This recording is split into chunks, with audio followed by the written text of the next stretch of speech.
Hi, everybody. Good afternoon, and thank you again for inviting me for this wonderful event. I'm really excited to be here, and very much looking forward for the next day and a half. The Duke Lemur Center has a particular place in my heart because I was trained here some time ago and learned pretty much everything I know about lemur medicine and lemur health from Bobby and Kathy Williams. So about 10 years ago, I was trained as a zoo and wildlife veterinarian here at the Duke Lemur Center. With that training, I went on to Madagascar and evaluated the health of lemurs and other wild animal species all over Madagascar in protected areas. While in protected areas and natural habitats, I got to see how much humans, domestic animals, and wild animals also interact with each other pretty much on a daily basis. So I got to focus my study differently and my research to the One Health concept and the conservation medicine. So for those who may not be aware, the One Health concept is an interdisciplinary approach that aims at attaining optimal health for both humans, animals, and the environment. So practitioners recognize that the health of each of these elements in the triad are connected. And for example, the majority of the infectious disease that we experience today are called zoonotic, so they can be transmitted between humans and animals or the other way around.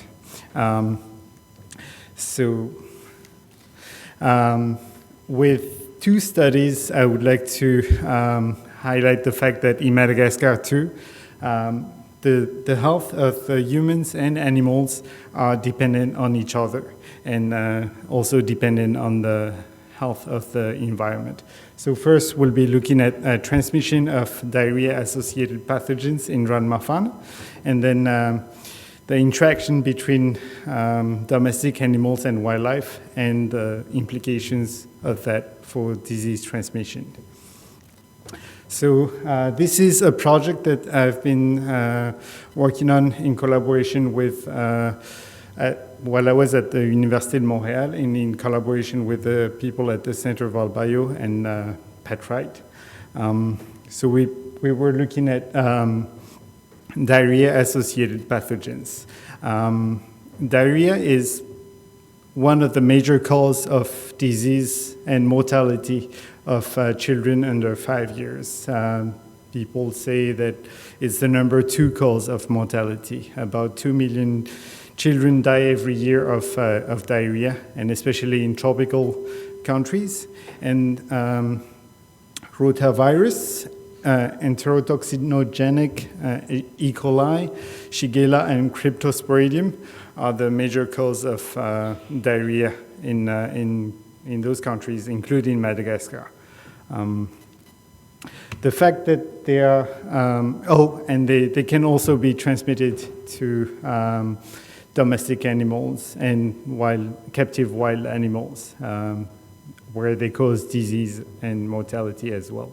The fact that they can be, that both humans and animals can serve as reservoir make them quite difficult to control and potentially eradicate.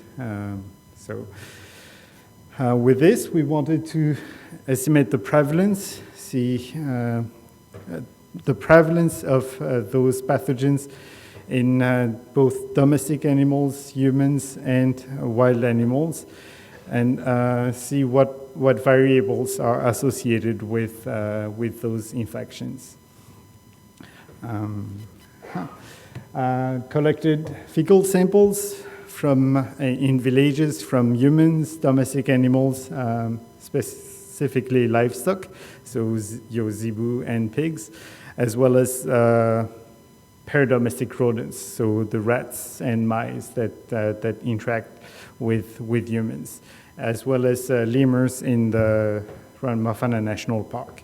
using molecular technique, we try to identify those pathogens in those fecal samples. And so what did we find? So in humans, livestock, rats, and mice, unsurprisingly, you have high prevalence of all of these pathogens, particularly in humans and rodents. ETEC, so enterotoxinogenic E. coli, is very high. And as my advisor just told me, those are nasty pathogens, so it's surprisingly high. We also saw that in lemurs, some of these pathogens are present as well, and some lemurs are shedding those pathogens at lower rates, but still they are positive to those pathogens. Younger individuals in villages, younger individuals were more likely to shed those parasites. That may be because they don't have immunity, or maybe because of their gut microbiomes. I don't know, maybe you need to look at that. And humans and rodents were also more likely to carry those pathogens as well. This is particularly of concern because those are the animals that interact with animals in certain habitats, in degraded habitats. Lemurs in degraded habitat were the only ones that were positive to those pathogens. And of concern is that we found Cryptosporidium hominis in 2 lemur species within the Fauna National Park. So including the critically endangered greater bamboo lemur and rufous mouse lemur. So Cryptosporidium hominis is the human variant of, so it's the human-associated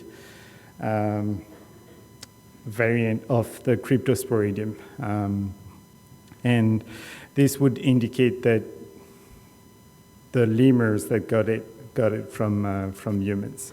So to summarize this first part of the study, we saw that the high prevalence of we have high prevalence of enterobacteria and parasites in villages, both in humans, domestic animals, and paradomestic rodents. The lemurs from degraded habitats had higher prevalence of diarrhea-associated pathogens, and the lemurs that were positive had the human variant of the Cryptosporidium. So taking all of that together, this suggests that there are transmission of pathogens from humans and livestock or paradomestic rodents to wildlife, including lemurs. So livestock and paradomestic rodents do interact with humans and lemurs, but other domestic animal species like the dogs and cats are more likely to roam widely and may serve as that bridge from humans to wildlife. So with this second part of my talk, I'll be talking about interaction and disease transmission between wildlife, adding a little bit of diversity to the talks, and we'll be talking a little bit about carnivores as well. This is a project that I'm doing right now at UMSL with collaborating with the Madagascar Fauna and Flora group. So for 2 individuals to transmit to transmit a pathogen from each other, you have to have interaction between those 2 individuals. either directly, so both animals need to be at the same place at the same time, or indirectly. And in the latter cases, the infected individuals could leave a track of pathogen that a susceptible individual could pick up at a later time. And in those cases, the length of time that this pathogen can survive in the environment is also an important factor to take into account. So with this, we wanted to evaluate the potential for disease transmission between species. Wanted to see how often do animals interact within a critical time window that would relate to the survival of the pathogen in the wild, in the environment. Do these interactions actually result in microbial exchange? And what pathogens of concern are being exchanged between species? So used a camera trap survey in protected areas over 2,800 trap nights, and we defined direct interaction as the presence of two species that were captured at the same time on the same picture. So an indirect interaction is the visit of one species after the visit of another. And we also use the date and time stamped on the camera trap pictures to evaluate how much, what is the interval between the visit of one individual and then the other. In this example, you have dogs that came at our camera trap 17, and this is within a protected area where dogs are not supposed to occur. And they were there at 1:36 p.m., and a little more than 1 hour afterwards, you had a fossa that was present at the same camera trap. We wanted to see what environmental variables would be associated with those intervals, and how many of those indirect interactions occurred within the critical time window that relate to the survival of the pathogens. So we recorded 236 exotic carnivore visits that were followed by a visit of a native carnivore, the so-called indirect interactions. And for all of those indirect interactions, the distance to the edge of the forest was associated with the interval between visits. So the further you go from the edge, the more time you have between the visit of one individual to the other species. About a quarter of those indirect interactions occurred within 48 hours. So, we chose 48 hours, for example, because that's the time that canine distemper virus, a virus that dogs would commonly carry, can survive in the environment. And it is on the shorter end of the survival of pathogens. You have other pathogens like sarcoptic mite that survives 7 days, canine parvovirus that can survive months to years in the wild. So you can see that a large proportion of those indirect interactions do occur within a time where the pathogen, a potential pathogen, could survive in the wild. So we saw that there is interaction and that there are potential for disease transmission between species of animal, between domestic animals to wild endangered species. Then we wanted to see whether these animals actually share pathogen, and we share microbes do these interactions actually result in microbial exchange? And we used DNA fingerprinting. We used E. coli as a tracker for microbial exchange, and collected fecal samples from carnivores in Bétampes. We cultured E. coli, and if two individuals, like up here, have the same strain of E. coli, the same fingerprint of E. coli, this would indicate that one individual have transmitted to the other, or that they both have obtained it from the same source. From that, we can build a transmission network, like how these individuals actually share the pathogens, share microbes, and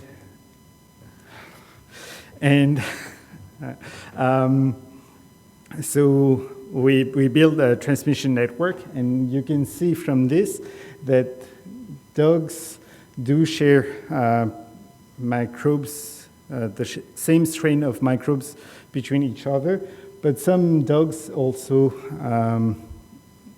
transmit microbes to each other, to endemic Eupleridae.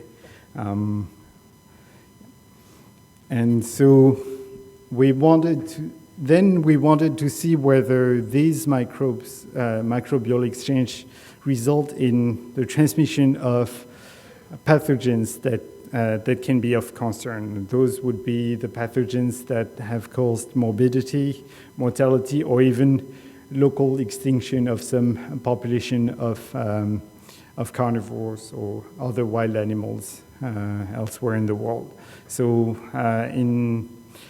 with the help of Luc Dollar and his team, we collected blood samples in villages and protected areas in 3 protected areas of Madagascar. So Ankara-Fanskia, Kurindi-Mité, and lately Bétampes Natural Reserve. In both dogs, cats, and Eupleridae. Conducted serological analysis to see the exposure of those animals to those pathogens of concern. And we can see that the prevalence of canine distemper and canine parvovirus are very high in dogs and cats. In dogs, sorry, in villages, and those are pathogens like that. That, as I said, are of concern to wild animals and to conservation. You can also see that some pathogens have some endemic animals are being exposed to the same pathogens. So we know that frequent interaction between domestic animals and wildlife can be detrimental to the conservation and to the endemic wildlife. Can be from competition, predation, or just disturbance. And I've seen a case of dogs that were harassing a group of lemurs for minutes at hand, and those lemurs were just like not feeling good about it. And I would like to add to the list that wild animals are also exposed to pathogens of domestic animals, and that the environment plays, the health of the environment plays a role in this. So, in conclusion, in both of these areas, in both of these studies, habitat degradation was associated with increased interaction between domestic animals, humans, and wildlife, and potentially for disease transmission. And some of the pathogens that we detected in these studies, namely Cryptosporidium in lemurs or Toxoplasma in Fusa or in lemurs as well, can cause mortality or morbidity. But we do not know yet the impact of these pathogens on natural population. And so it would be important to continue to monitor these pathogens in the wild, but also I would argue to train young Malagasy veterinarians on conservation medicine. And this is a program that we started at the University of Antananarivo in collaboration with MFG to train young Malagasy veterinarians in the field of conservation medicine. And with that, I would like to thank you all for your attention and thank the many collaborators and co-authors. Many of you are in the room for your help and support, and the institutional support for funding and support. Thank you.